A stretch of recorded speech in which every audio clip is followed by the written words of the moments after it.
Hey guys, it is Tristan with Nerdette's Newsstand, and I want to talk about a topic that's been on my mind lately, and that is, do the creators within a fandom and also the YouTubers within a fandom have a responsibility to their audience by what they are saying or what they are talking about? Are they responsible and kind of beholden to their audience?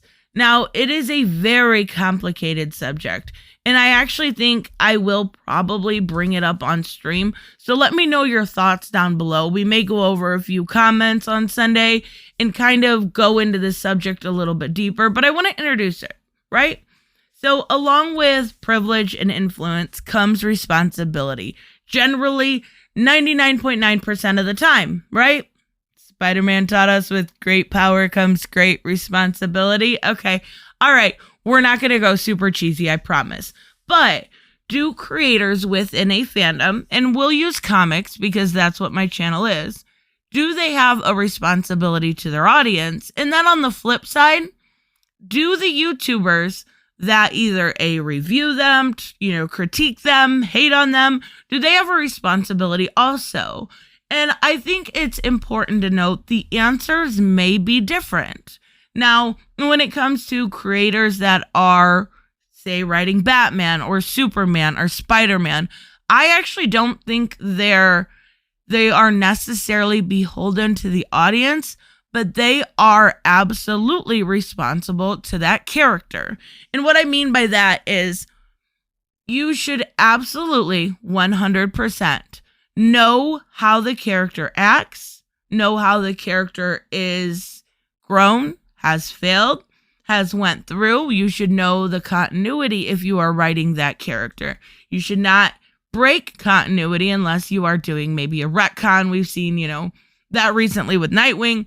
You have and are responsible to that character, but not necessarily to the audience, because a lot of it comes down to, if you are giving the audience every single thing they want, they'll become the Snyder Cut, and that's not good.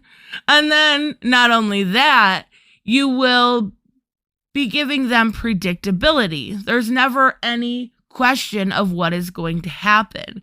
So I think you can tell a good story, still have the audience in mind, but definitely be responsible to that character. Now, I want to get into the nitty-gritty part of it, because that's really where this conversation leads. And that is, do YouTubers within the community have a responsibility to their audience? And I think this is where people are going to really have disagreements with each other, right? I definitely think there is a parasocial relationship between YouTubers and their audience. And what I mean by that is, if you think about and I am not trying to compare YouTubers to celebrities, but some of these people have 500,000 subs, 300,000 subs, 100,000 subs. That's a big amount of influence, right? So in a parasocial aspect, you can look at it very similar, right? You have a celebrity and a person feels like they know them. They feel like they know their identity.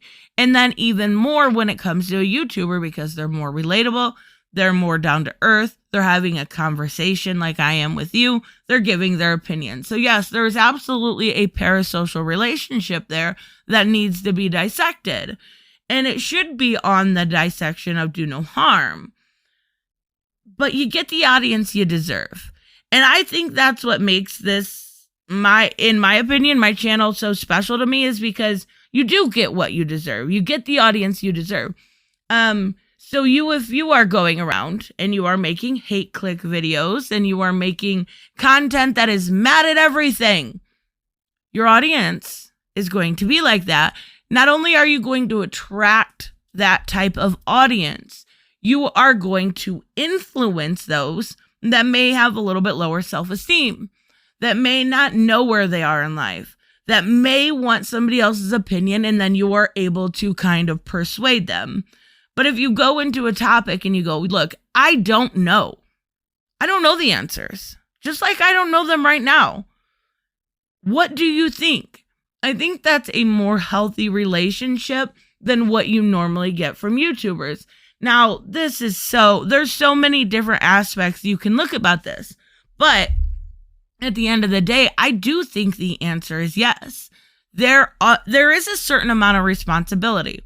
So there has been times on my channel where I have messed up information. I always go back and correct it. Most people do not. And that is where you see the spread of, and as much as I hate the word, I don't know what else to call it, misinformation. And I think that's a problem. I really do. Because you get people going around thinking things that are not completely true. I just recently fucked up when it comes to the DC death threats, and I corrected it right away. I do think that there were plenty of people that did not jump on the story of saying, they got death threats. But once it was realized that it wasn't real, they definitely jumped on that. And I do think that is a whole nother conversation to have. It is not plausible to cover something unless it is negative. And I also think, to be fair, a lot of people were kind of predicting it was fake, and my naivete really gets to me sometime. And unfortunately, that's just how it is. But at the end of the day, yeah, I do think what you're spouting on your channel absolutely has influence over your audience. If you go to someone's channel and they are only spouting, what is an example? Like misogynistic rhetoric, right? There's those channels, trust me. They're on my thumbnail, you'll see. Yeah, they definitely, you get used to it. And think about kids nowadays. And I'm going to use a really bad analogy, so bear with me here, right? When I was younger, I saw Blair Witch, right? And I was like, I don't know, 12, 13 maybe. And I was terrified. I thought it was real. I was scared for months. Ridiculous, I know, but I was. Because something like that at that time didn't exist, and I wasn't immune to that terrifying nature of it. But now, kids, you've got kids watching horrifying movies that young. They get desensitized to that. And then they think that is the new normal, right?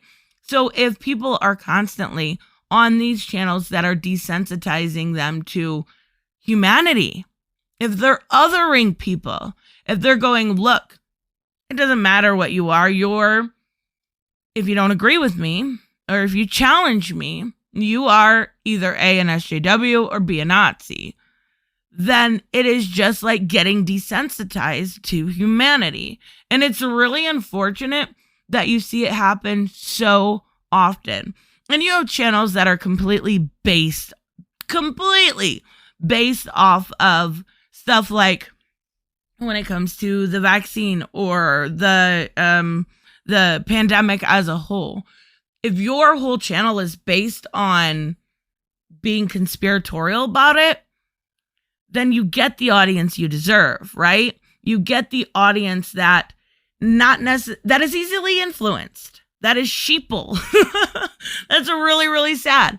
But it feels like at a point, if you're going to believe everything that this one person says, then you cannot deny that influence. We've seen it recently with the He-Man stuff, right? Oh, God.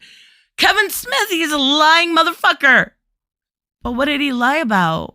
Nobody has pointed out to me, not one single time, what he lied about. There was no girlfriend. No girlfriend.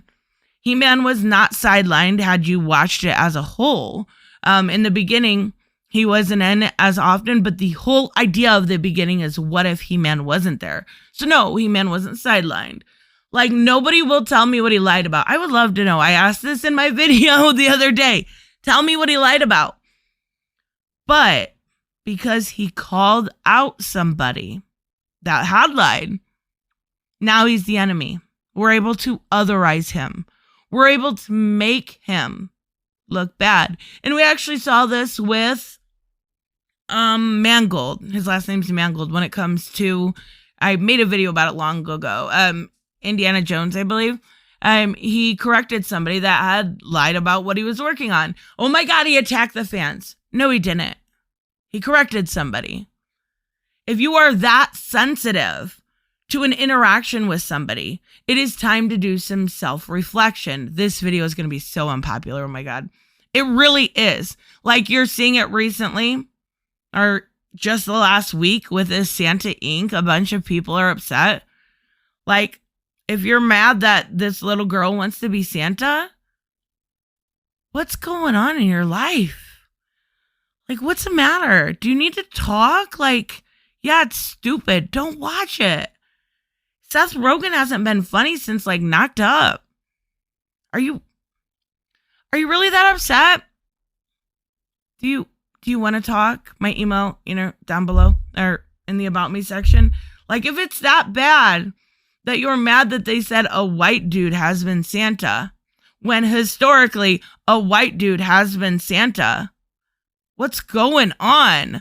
Like, at what point has this fandom flipped from being fans to kind of being anti-fans to kind of just wanting to hate? Why don't you reach out for the properties that you love? Like this week, Wonder Woman Historia. I just reviewed it. I got so many, oh my God, this is anti-men. No, it's not. It's absolutely not. It's pro-women. There is a difference, and it's okay. This clearly knew its target audience and said so previously. And if you don't like it, don't buy it.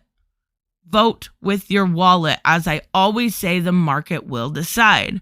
So do they have, and I kind of get off on a tangent there, and I apologize, but do creators have influence over their audience? Fuck yes, they do. Yes, they do. And I have been at the point where I have been attacked because of those people. And it's funny, even now sometimes, if I release a video about He-Man before I can even click on it, sometimes I get negative downvotes for simply liking something. I'll tell you right now, I won't tell you all completely, but I started watching Arcane for our bad ideas with Bianca on Monday.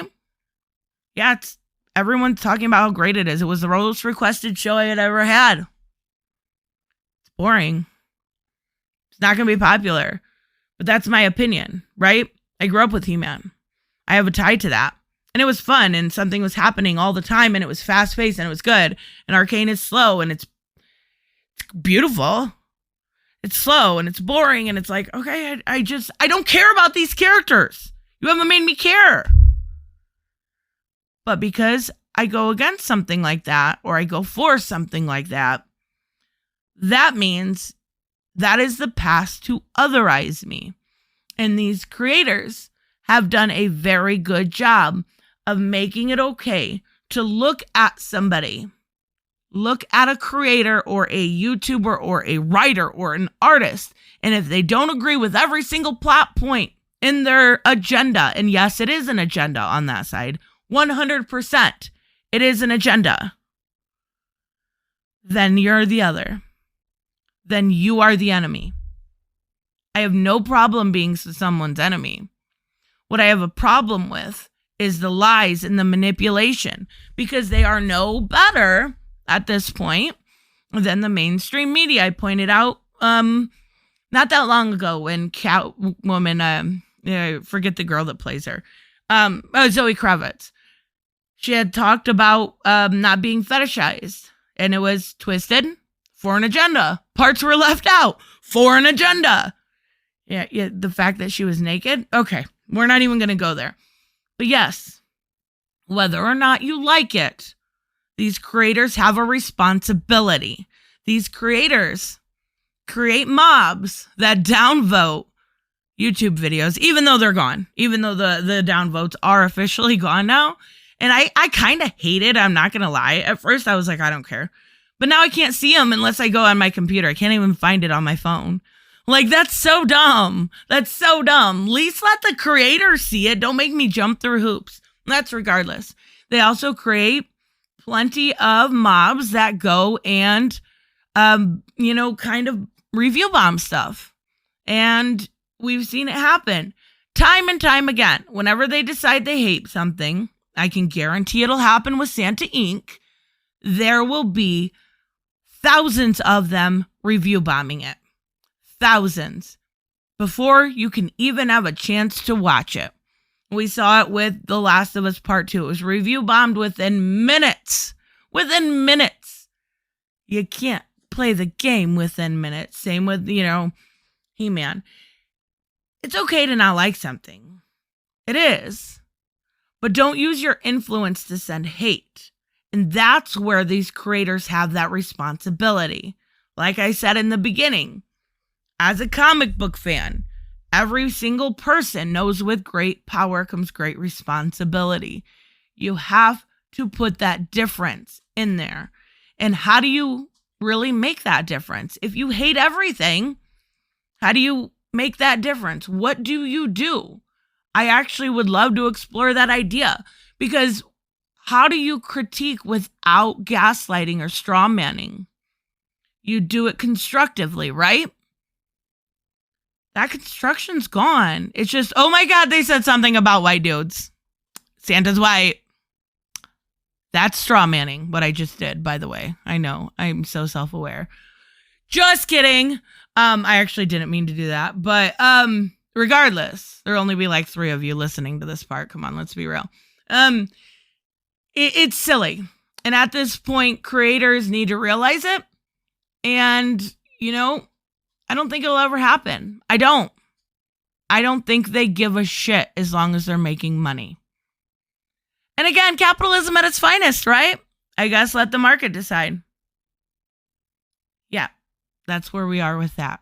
So we'll talk about this more on stream on Sunday. I'll put the link in the pinned comment, but let me know what you guys' idea is about this.